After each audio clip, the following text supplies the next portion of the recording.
ذات برادری کی بنیاد پر ایک نام پٹھان ہے، ایک نام انصاری ہے، ایک نام منصوری ہے، یہی سب نام ہیں اور انہی ناموں پہ تو ہماری جنگ ہے۔ یہ نام دیے کس نے؟ یہ سارے کے سارے نام مخلوق کے دیے ہوئے، تو جس خالق نے اس مخلوق کو پیدا کیا ہے کیا بنا نام کے چھوڑ دیتا وہ؟ ہمیں جانا چاہیے اس طرف کہ ہمارا نام اس نے کچھ رکھا یا نہیں رکھا۔ تو قرآن کہتا ہے وہ سماکم المسلمین، اے محمد عربی پہ ایمان لانے والوں تمہارا نام ہم نے مسلمان رکھا۔ کیا اس نام کی دو چار نام اور ہو گئے ہمارے؟ ایک نام ہے ہمارا دیوبندی، ایک نام ہے ہمارا بریلوی، ایک نام ہے ہمارا شیعہ، ایک نام ہے ہمارا سنی۔ ارے تم سبھی کچھ ہو، بتاؤ کہ مسلمان بھی ہو۔ یہ شیعہ سنی دیوبندی بریلوی یہ بعد کی بات ہے، اسلام پہلی چیز ہے۔ آج بدنصیبی سے جو چیز پہلی ہے اسے پیچھے ڈال دیا گیا ہے، اور جس چیز کی کوئی رب کے حق پوچھ گچھ رہی ہے وہ آگے مذہب بنا دیا گیا ہے۔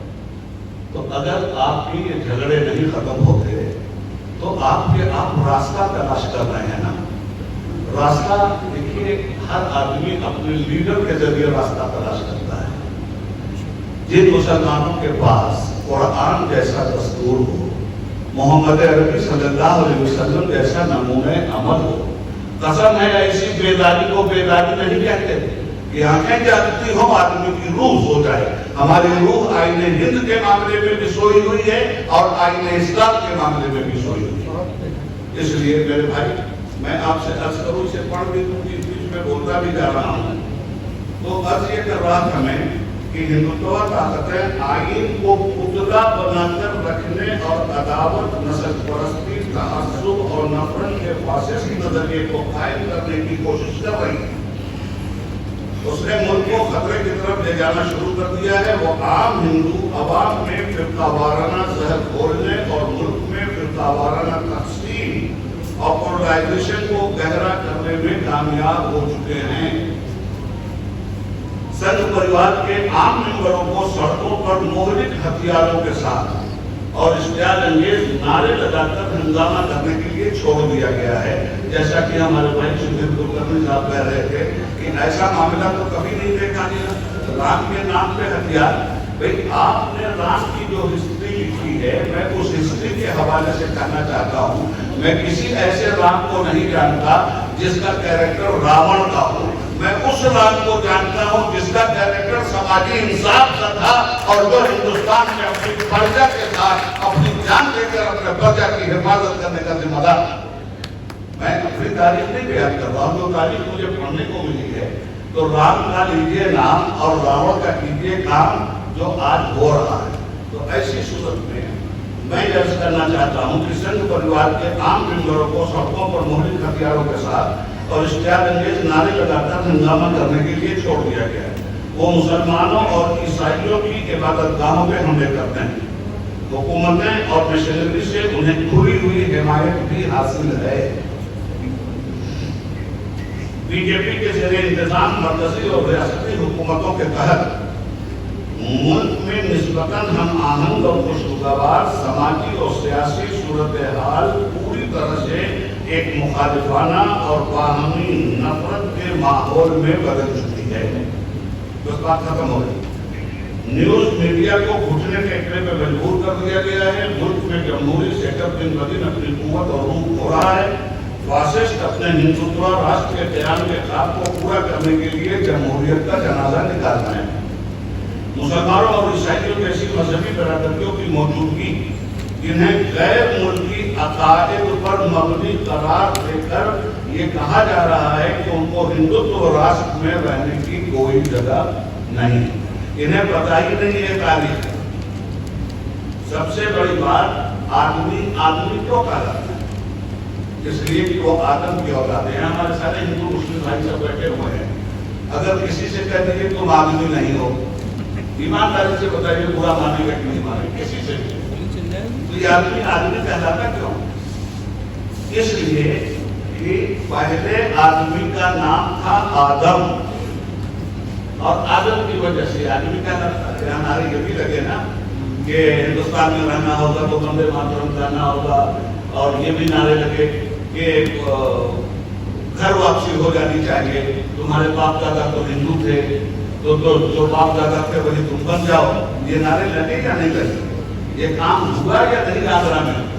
میں کہنا چاہتا ہوں کہ اگر دلیل یہ ہے کہ ہمارے باپ دادا ہندو تھے تو ہمیں بھی ہندو ہو جانا چاہیے، تو پھر ہمارے ہی باپ دادا تک بات کیوں ہے؟ کیا ان کے باپ دادا نہیں تھے؟ اور پھر کیا ان کے بھی باپ دادا نہیں تھے؟ ارے چلو نا، اس کے یہاں جہاں سے آدمی چلا ہے اس کا نام تو تھا آدم، وہ مسلمان بھی تھا، پیغمبر بھی تھا. گھر چھوڑ کے تو تم بھاگے ہو، گھر آنے کی بات ہم سے کیوں کر رہے ہو؟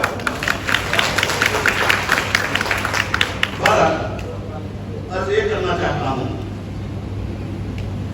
کہ دنیا بھر میں نسل کشی کے ماہرین نے مشاہدہ کیا ہے کہ ہندوستان نسل کشی کی آخری مرحلے میں. آپ کو معلوم ہے، میں ان باتوں کو نہیں دہرانا چاہتا.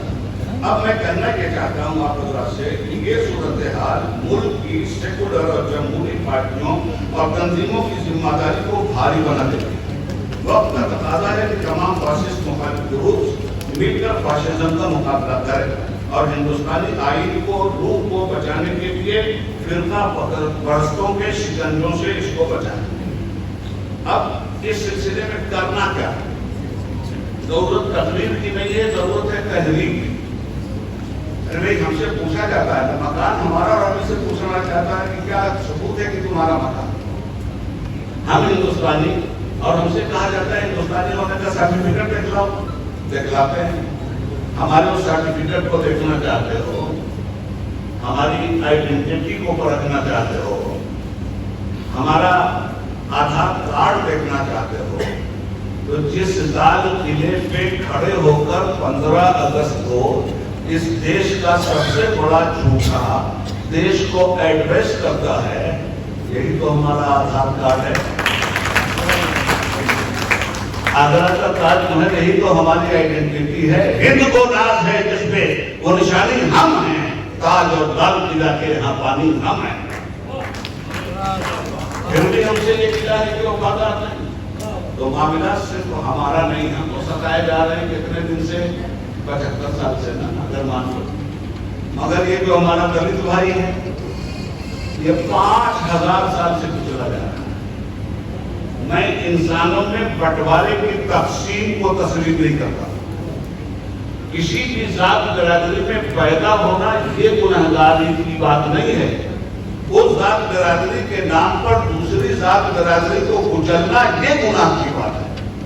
تو کسی بھی ذات برادری میں لوگ، ایک آدمی جو کل تک اسلام دشمن تھا، اگر آج اسلام کا مبلغ بن جائے تو کیا اس کو طعنہ کیا جائے گا کہ یہ آدمی کیا بات کرے گا جو کل تک اسلام کا دشمن تھا؟ غلط بات ہے. ایک آدمی جو بی جے پی میں کل تک تھا، آج اگر وہ اپنے ذہنی اور فکری اعتبار سے بی جے پی کو کچلنے کے لیے نکلا ہے، اس کی سمجھ میں بات آ گئی کہ جہاں میں تھا وہ غلط تھا، اب جہاں آیا وہ صحیح ہے، اس آدمی کی قدر کرنی چاہیے یا اس آدمی میں ٹپڑی کرنی چاہیے. ہماری یہی وہ سوچ ہے جو ہمیں اوپر نہیں اٹھنے دیتی. اچھا، پھر قرآن پوائنٹ آف ویو سے میں آپ سے بات کروں. اسلام ہمیں مقابلہ کرنے کا حکم نہیں دیتا، ایک طرفہ دعوت دینے کا حکم دیتا ہے. ادعو الی سبیل ربک بالحکمت والموعظۃ الحسنۃ وجادلھم بالتی ہی احسن. قرآن اے لوگوں، تم خدا کے راستے کی طرف، خدا کے بندوں کو بلاؤ پیار بھری نصیحت سے. پیار بھری نصیحت سے. تو ہمارے مدعو کون لوگ ہیں بھائی؟ ایک بات کہی گئی تھی نا اخلاق ہے کہ اس میں آپ نے سدھر کلکرنی صاحب نے حوالہ دیا تھا کہ مسلمانوں کو صبر کے ساتھ دوسری تمام برادریوں اور مذہب کے لوگوں کو بھی برادرانہ طور پر جوڑنا چاہیے. میں اس سلسلے میں قرآنی فکرات کے سامنے رکھ رہا ہوں. ہم ہیں داعی. مسلمان کا اسٹیٹس کیا ہے؟ داعی، دعوت دینے والے. تو دعوت کس کو دیجیے گا؟ آپ کا مدعو کون ہے؟ وہی نا جو آپ سے بچھڑا ہوا ہے، وہی نا جو آپ کو مٹانا چاہتا ہے. اس سے نفرت کرنے کی ضرورت نہیں ہے، اس کو دعوت دینے کی ضرورت ہے، اس کو بلانے کی ضرورت ہے، اس کو اپنانے کی ضرورت ہے. اگر ہم نے یہ اپنایا ہوتا تو آج یہ دن نہ دیکھتے. میں بڑی کٹھن اور کٹھور بات کہہ کے جانا چاہتا ہوں. اور مسلمانوں سے کہہ کے جانا چاہتا ہوں کہ اگر ہم نے دبے کچلے لوگوں کو اپنے زمانے میں بھی اسلامک پوائنٹ آف ویو سے گلے لگا لیا ہوتا تو بابا صاحب بھیم راؤ امبیڈکر بودھسٹ نہیں ہوتے، وہ سب سے پہلے مسلمان ہوتے، اس کے بعد کوئی اور ہوتا۔ یہ غلطیاں ہم کو بھی اپنی ماننی پڑیں گے، اور دیکھیے سدھرنے کا موقع اس کو ملتا ہے جو اپنی غلطیوں اور کمزوریوں کو تسلیم کرتے ہوئے آگے بڑھنے کا جذبہ رکھتا ہے۔ اس لیے کوئی تقریر نہیں، اب اگلا پروگرام شروع۔ ہم نے بہت ساری چیزوں کو کور کر لیا ہے کل اور پرسوں۔ ہمارا اب اگلا پروگرام یہ ہے، اور آپ کی سہمتی اور حمایت کرتا ہے کہ اگر آپ یہ سمجھتے ہیں کہ ملک کا سنویدھان خطرے میں ہے، اگر آپ یہ سمجھتے ہیں کہ ہندو کا ہاں الگ نکال دیا گیا ہے، مسلم کا ماں الگ نکال دیا گیا ہے، ضرورت ہے وہاں سے ہندو کا ہاں لانے کی اور ضرورت ہے یہاں سے مسلم کا ماں لانے کی، تاکہ ہم بنا کر مضبوط ہندوستان بنایا جائے، تو اس کے علاوہ کوئی راستہ نہیں ہے کہ تن من دھن کی قربانی کے ساتھ سنویدھان سرکشا آندولن کا حصہ بننا ہوگا۔ اب اس کا حصہ بننے کا راستہ کیا ہے؟ اس کا حصہ بننے کا راستہ یہ ہے کہ اب اس کے بعد ہم پھر بیٹھیں گے، اور جلسے کی شکل میں یہ آخری بات ہے۔ اب یہ جلسہ ہوتا ہے، ہم اس طرح سے میٹنگ نہیں بلائیں گے۔ 2 سال ہمارے برباد ہو گئے کرونا کی وجہ سے، ورنہ اب تک ہم زمین پر آ گئے ہوتے۔ ہم تحریک کو زمین پر اتارنے میں یقین رکھتے ہیں، لیکچر میں نہیں، پکچر میں یقین رکھتے ہیں۔ تو تحریک کو کیسے زمین پہ اتاریں گے؟ ہم لوگوں نے یہ طے کیا ہے کہ اب یہ جتنے لوگ ہمارے ذمہ دار بزرگ آئے ہوئے ہیں، یہ ہمارے رہنما ہیں، ان کے پیچھے لاکھوں لاکھ لوگ ہیں، یہ سنگٹھنوں کے لوگ ہیں، یہ صرف مسلمانوں کی اور دلت بھائیوں کی اور ذمہ داری نہیں، یہ سب کی ذمہ داری۔ ہم ان تمام تر لوگوں کے ساتھ مل کر کے جس صوبے سے لوگ آئے ہیں ان صوبوں میں ایک صوبائی سنویدھان سرکشا آندولن کمیٹی بنائی، انشاءاللہ بہت جلد یہ کریں، اور اس کمیٹی کو بنا کر کے وہاں کی کمیٹی کی یہ ذمہ داری ہوگی کہ وہ ضلعی استر پر کمیٹیاں بنا دے، اور یہاں جو پرسیڈیم کے لوگ ہیں یا نیشنل لوگ ہیں، جو لوگ نیشنل ونگ میں ہیں، ان میں انہی لوگوں میں سے کسی نہ کسی ایک کو وہاں کا انچارج بنا کر کے ذمہ داری دی جائے گی۔ اور پہلا کام ہم یہ کرنے جا رہے ہیں کہ ہر صوبے میں، صوبے کے مرکزی مقام پر، جیسے یو پی ہے تو لکھنؤ، بہار ہے تو پٹنہ، جھارکھنڈ ہے تو رانچی، بنگال ہے تو کلکتہ، مہاراشٹر ہے تو بامبے، اور گجرات ہے تو احمد آباد۔ اس طرح سے 22 صوبوں کا نہیں بلکہ پورے ہندوستان کے نارتھ ایسٹ کو لے کر ایک پلان مضبوطی کے ساتھ بن گیا ہے۔ اس پلان کو زمین پہ اتارنے کے لیے اب اس پلان کے بعد، جیسے ہمارے اخلاق بھائی، میں سلام کرتا ہوں، یہ بہت اچھی فکر کیا ہے اور بہت پراندیش آدمی، انہوں نے کہا کہ مولانا جب یہ پروگرام بنائیے گا، پہلا موقع ہم کو دیجیے، بہار سے اس کی شروعات ہو۔ میں ویلکم کرتا ہوں ہاں تمام لوگ، میں جانتا ہوں بھیا بہار کے کرانتکاریوں کو خوب جانتا ہوں، اور کرانتی آئے گی بہار سے، اور ہندوستان کے آئین کے تحفظ بھی کرانتی تو بہار ہی سے آئی تھی، ہندوستان کی آزادی کی کرانتی کی آواز بھی تو بہار ہی سے ہوتی تھی، کون چمپارن کو بھول سکتا ہے؟ انشاءاللہ دیکھیے کل ہم اپنے ان تمام سوتنترتا سینانیوں کو سلام کرتے ہیں جنہوں نے اس ملک کو قربانی دے کر آزاد کیا تھا۔ آج اس سے بڑی ذمہ داری آ گئی، ہندوستان کی سیکولرزم کو برقرار رکھنے کے لیے کل جتنی قربانی ہندوستان کو غلامی سے آزاد کروانے کے لیے دی گئی تھی، آج اس سے زیادہ قربانی ہندوستان کے دستور اور ہندوستانیوں کے تحفظ کے لیے دینے کا وقت آ گیا ہے۔ اس لیے کہ کل کے گورے بن کے کالے چلے گئے، مگر وہ گورے اپنی کالی اولادوں کو یہاں پیدا کر کے گئے ہیں۔ وہ جس طرح سے ہندو مسلم لڑا کر کے حکومت کر رہے تھے، آج بھی انہی کی وراثت لے کر یہ لوگ بیٹھے ہوئے ہیں۔ اس لیے یہ پروگرام بن رہا ہے۔ آپ لوگوں سے میری گزارش ہے کہ دیکھیے اس پروگرام کو ٹیم ورک ہے، اور سب لوگوں کو، جیسے ہمارے وکلا ہیں، وکیلوں کی بھی ایک الگ ٹیم بنا لی گئی ہے، ماہرین تجارت کی بھی ایک الگ ٹیم بن رہی ہے، ماہرین معاشیات کی بھی ایک الگ ٹیم بن رہی ہے،